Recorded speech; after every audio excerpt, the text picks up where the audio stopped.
आप देख रहे हैं CNBC आवाज़। मैं हूं मनीषा गुप्ता और आज हम बात करेंगे वेस्ट एशिया कॉन्फ्लिक्ट की, साथ ही साथ बिल्डिंग मटेरियल्स की, क्योंकि जिस तरह की मूवमेंट हमने उस एरिया में आते हुए देखी है ऑन एंड ऑफ 28 फरवरी के बाद आज यहाँ पर 15 जुलाई हो चुकी है। बहुत बार बैक एंड फोर्थ हमने वहाँ पर उस रीजन में होता हुआ देखा है। काफ़ी चीज़ों पे असर पड़ा है। ऑफकोर्स काफ़ी सारे इंडियंस वहाँ पर इन्वेस्ट करते हैं। वो एक हब है जहाँ पर बहुत सारी ट्रेडिंग भी होती है। बिल्डिंग मटीरियल से लेकर रियल एस्टेट और किस तरह का वहाँ का माहौल है, इस सब पर करेंगे आज चर्चा। इसके लिए हमारे साथ जुड़ रहे हैं डैन्यूब ग्रुप के वाइस चेयरमैन अनीस साजन।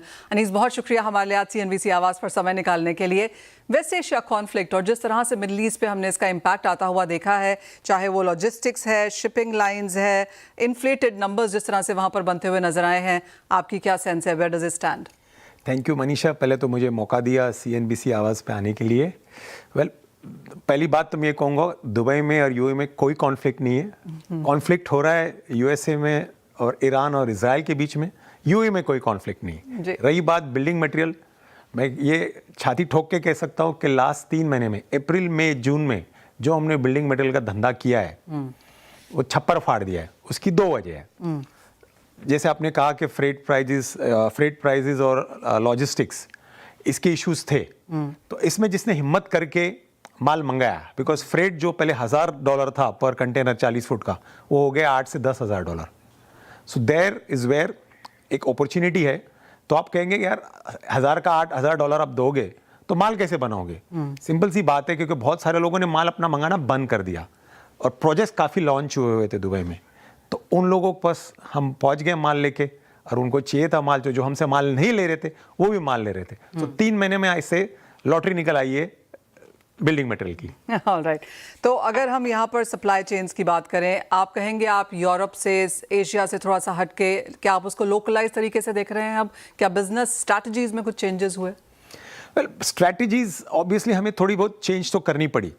जो हमारे एक्सपोर्ट कस्टमर्स थे जो दुबई से आके रेगुलर माल लेके जाते थे, बिकॉज दुबई, सबको मैं ये बताना चाहूँगा कि before it became a real estate hub और a tourist hub, was first a free trade, और आज भी वो फ्री ट्रेड है, because you don't pay tax. जो भी दुनिया भर के लोग आते हैं, वो चाहे इंडिया हो, श्रीलंका हो, पाकिस्तान हो, बांग्लादेश हो, Afghanistan, East Africa, West Africa, CIS countries, ये सारे कंट्रीज में दुबई में आके मिक्स कंटेनर माल लेके जाते हैं, बिकॉज उन्हें ड्यूटी नहीं देनी पड़ती है और हमें भी ड्यूटी नहीं देनी पड़ती है। तो उसके वजह से अब ये जो कस्टमर नहीं आ रहे, हम उनके तरफ जा रहे हैं कि भैया दुबई से माल नहीं ले रहे, we'll give it to you from India because we import a lot of goods from India। ठीक है। उसी तरह हम चाइना से दे रहे, इटली से दे रहे। तो हमने अभी कदम उनकी तरफ बढ़ाया है और फ्री ट्रेड का फायदा वो अभी भी उठा रहे, और उनको जल्दी माल मिल रहा है और वो फ्रेट भी उनको नहीं देना पड़ रहा है। तो जब आप इंडिया से कर रहे हैं, ऐसी और कौन कौन सी कंट्री से अब आप डायरेक्टली यहाँ पर ट्रेड कर रहे हैं, दुबई से ना करते हुए? चाइना, इटली, बट ज्यादा काम इंडिया और चाइना है। जाहिर सी बात है, बिकॉज इंडिया और चाइना का प्राइसेस कंपैरेटिवली यूरोप से बेटर होता है। और टाइल्स हमारा जो इंडिया से मोरबी से आता है बहुत ज्यादा आता है। फिर लॉक बॉडी और हैंडल्स, वो दिल्ली में एक जगह है, वहां से बहुत आता है। फिर हम बात कर रहे हैं सीमेंट बोर्ड, प्लाईवुड, ये भी इंडिया से काफी आता है। रही बात चाइना से भी काफी माल आता है। तो इस तरह से मौके बहुत मिलते हैं। चैलेंजेस अपने सामने अपॉर्चुनिटीज लाती है। अगर आप हाथ में हाथ रख के बैठोगे कि नहीं फ्रेट बढ़ गया, माल नहीं लाएंगे, अब एक्सपोर्ट वाले नहीं आ रहे, तो एक कदम आपको बढ़ाना पड़ता है। अगर हम ओवरऑल बिल्डिंग मटेरियल्स की यहाँ पर बात करें, तो जैसे आपने कहा starting right from tiles, lumbar, timber, marble है, यहाँ पर स्टील है, सीमेंट है, किस तरह से या किस कैटेगरी में आपने यहाँ पर ज़्यादा बिजनेस या ज़्यादा मुनाफा आता हुआ देखा? टाइल्स में अच्छा खासा मुनाफा मिला है। स्टील में generally it's a commodity item, तो स्टील में इतना मुनाफा नहीं मिलता है, बट इस 3 महीने में बहुत मौका मिला मुनाफा बनाने के लिए। और मैं यही कहूँगा कि रिस्क है तो इश्क है। रिस्क लिया, माल मंगाया और माल बेचा।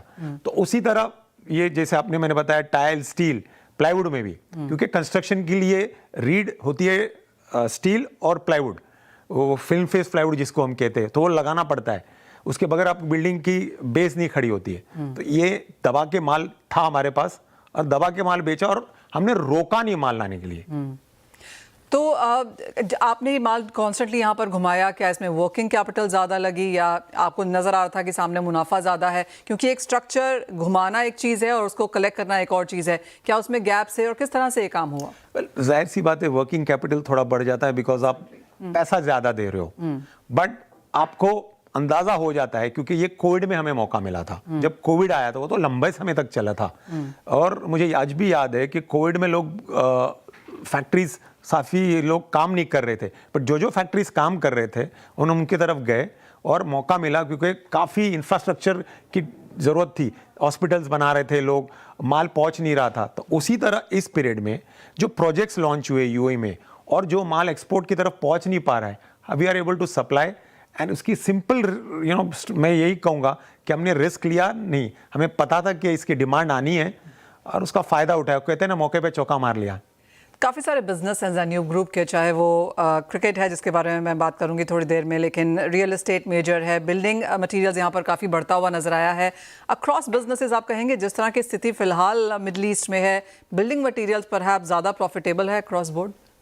यस, हमारे ग्रुप में आज की तारीख में बिल्डिंग मटेरियल ज़्यादा प्रॉफिट दे रहा है। रियल एस्टेट का टाइम था, हर एक का एक फेज आता है। अब रियल एस्टेट थोड़ा स्टेबलाइजिंग पोजीशन पे, जिसको कहते हैं ना कंसोलिडेशन बेसिस।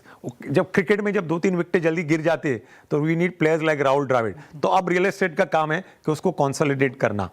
अब हम ग्रोथ नहीं एक्सपेक्ट कर रहे। हमने जो प्रॉपर्टीज लॉन्च की है उसको टाइम पे डिलीवरी करना, बिकॉज एक कस्टमर का ट्रस्ट है जो पैसा लगाता है अपना मेहनत का, वो चाहता है कि अपनी बिल्डिंग टाइम पे खड़ी हो जाए, वो चाहे जियोपॉलिटिकल टेंशन हो। तो we have not stopped our work, हमने काम शुरू किया है और हम उम्मीद कर रहे हैं कि जितने भी प्रोजेक्ट्स हमने लॉन्च किए वो बिफोर टाइम डिलीवरी दे। तो धंधा नहीं बढ़ेगा when it comes to the top line, when it comes to real estate, but time पे डिलीवरी देंगे तो उम्मीद करते हैं कि जब बाउंस बैक करेगा दुबई, और जो करता है, और मुझे पूरा उम्मीद है 6 महीने में दुबई बाउंस बैक करेगा, और वही रियल एस्टेट जो आज ग्रोथ नहीं कर रहा है वो छलांग मारेगा।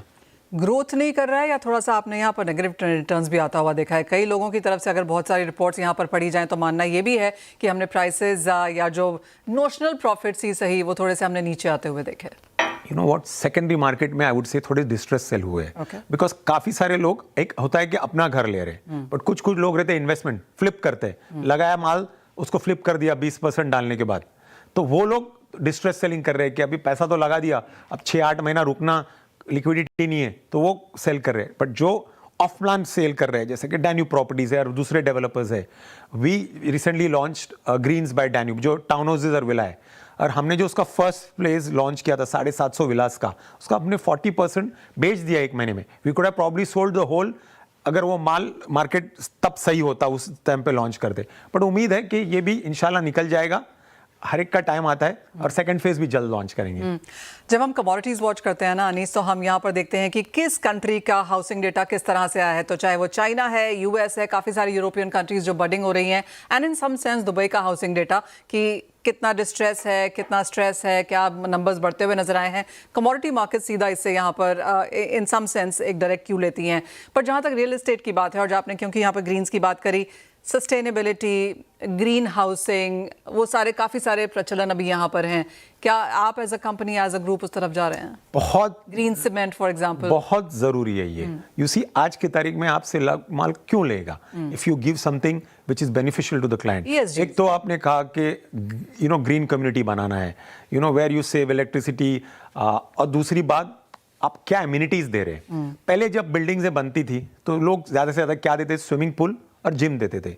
डैन्यूब की सबसे बड़ी स्ट्रेंथ ये है कि we almost offer more than 40 to 50 amenities. ना आप पूछे कि 40 to 50 एमिनिटीज, हम जब लैंड लेते, लैंड पार्सल, तो उसका 10% to 15% सिर्फ एमिनिटीज के लिए। ना एमिनिटीज में बात कर रहा हूँ different types of sports courts. जो क्रिकेट तो चलो इंडिया में फेमस है, लेकिन यूएई में क्रिकेट से ज़्यादा पैडल टेनिस, फिर एक है अभी उसके बाद बैडमिंटन, वो जरूरी, तो स्पोर्ट्स के लिए दिया है। एक पूरा फ्लोर हमने दिया है सिनेमा के लिए, ताकि बच्चे और फैमिलीज के साथ, बिकॉज अभी गर्मी है दुबई में, so rather than going out, एक थिएटर माहौल बना दिया जाए।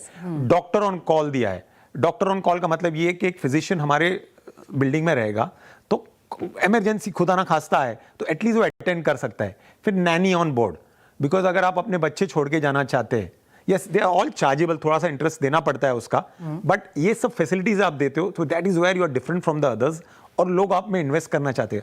और सबसे बड़ा हमारा जो स्ट्रेंथ है, मैंने हमेशा कहा है कि हमारा 1% पेमेंट प्लान, चाहे वो 1% पेमेंट प्लान देते हो, फ्लेक्सिबिलिटी देते हो पेमेंट में, और फर्निश्ड अपार्टमेंट देते हो तो आदमी को एक बक्सा लेके हमारे प्रॉपर्टी में आ जाना है, तो कुछ नहीं करना है उसके अलावा। होटल में जिस तरह आप चेक इन करते हो।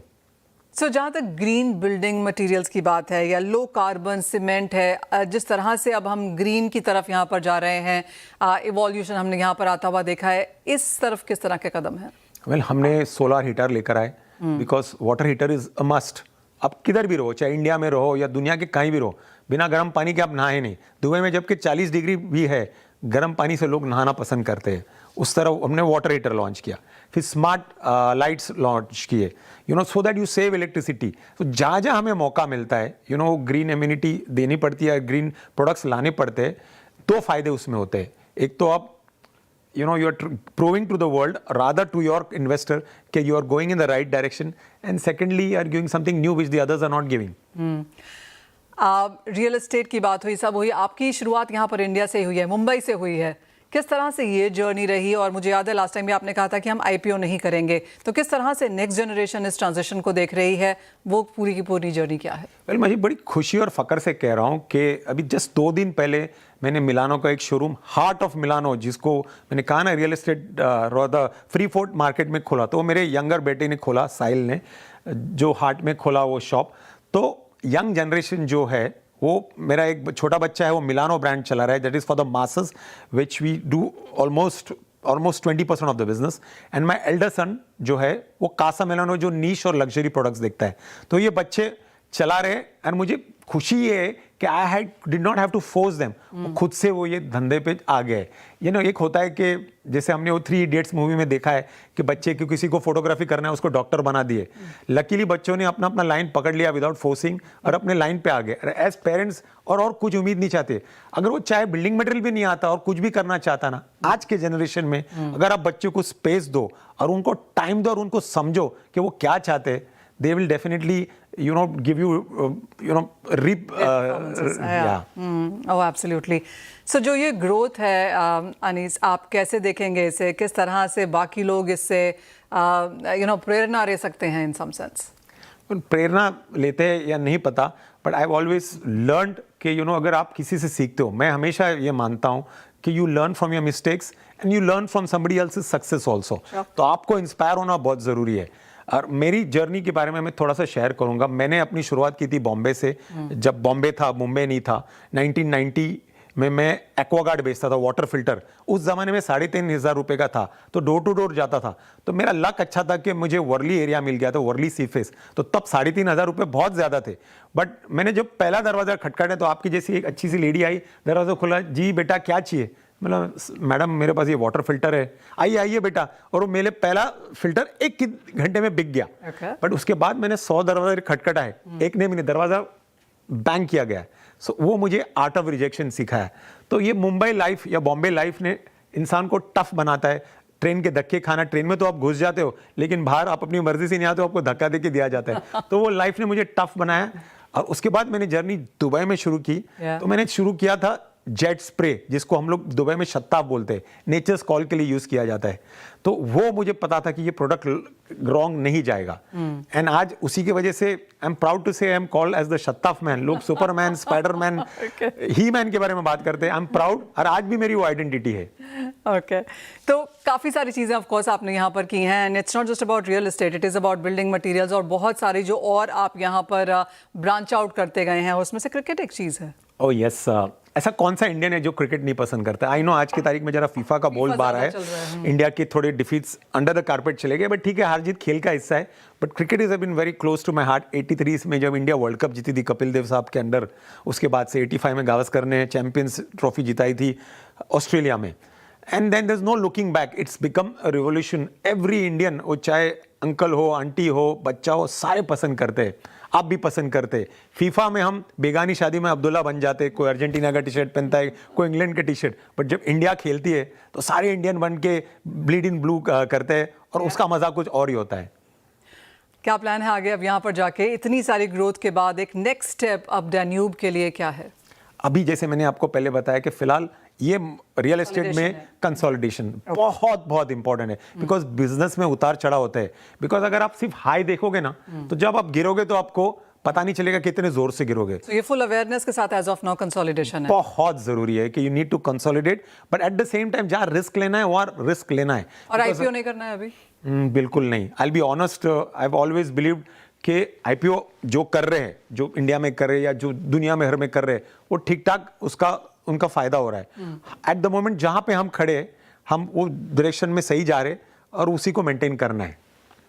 अनीस, बहुत शुक्रिया हमारे लिए आज यहाँ पर सीएनबीसी आवाज़ में सर यहाँ पर समय निकालने के लिए। From building materials to real estate to आपके इतने सारे पैशंस, किस तरह से यहाँ पर शुरुआत हुई है, to cricket of course, and then यहाँ पर हमने बात की है साथ ही साथ बाकी और भी कई चीज़ों की। आईपीओ जैसे आप यहाँ पर नहीं करना चाहते हैं, एंड टुवर्ड्स ग्रीन यहाँ पर कंपनी जाने की कोशिश में भी है। अनीस, बहुत शुक्रिया हमारे लिए आज समय निकालने के लिए। मेरे लिए भी बहुत बहुत शुक्रिया सीएनबीसी आवाज़ का, आपका मनीषा जी और आपकी पूरी टीम का, जिन्होंने मुझे यहाँ मौका दिया। Loved it. Thank you so much. और